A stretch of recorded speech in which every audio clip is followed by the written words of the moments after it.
नमस्कार. प्रादेशिक हवामान केंद्र नागपूरमध्ये आपलं स्वागत आहे. सिनॉप्टिक माहिती. मान्सूनचे कुंड आता बिकानेर, रोहतक, फतेहगड, चुर्क, पुरुलिया, कोंटाई आणि तेथून पूर्व दक्षिण पूर्वेकडे ईशान्य बंगालच्या उपसागरातून जात आहे. यावर आधारित पुढील 3 दिवस हवामानाचा अंदाज असा आहे.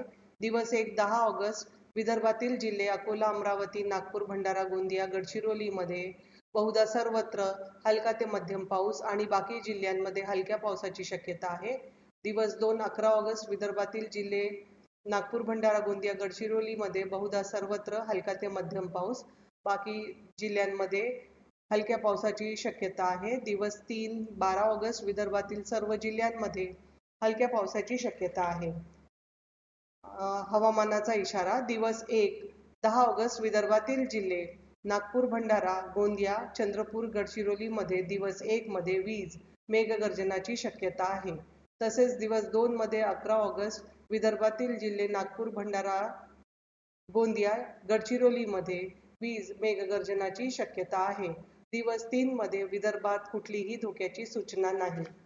स्थानिक शहर हवामानाचा अंदाज. येणाऱ्या दिवसांमध्ये विदर्भातील बहुतेक शहरांमध्ये ढगाळ वातावरण आणि 1 ते 2 दिवस मध्ये वीज मेघगर्जनाची शक्यता दर्शवली आहे.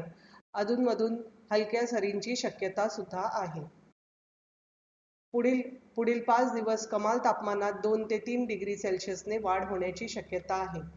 अधिक माहितीसाठी तुम्ही आमचे RMC नागपूरची वेबसाईट तसेच social media platform Instagram, Twitter, Facebook, यूट्यूबला भेट देऊ शकता.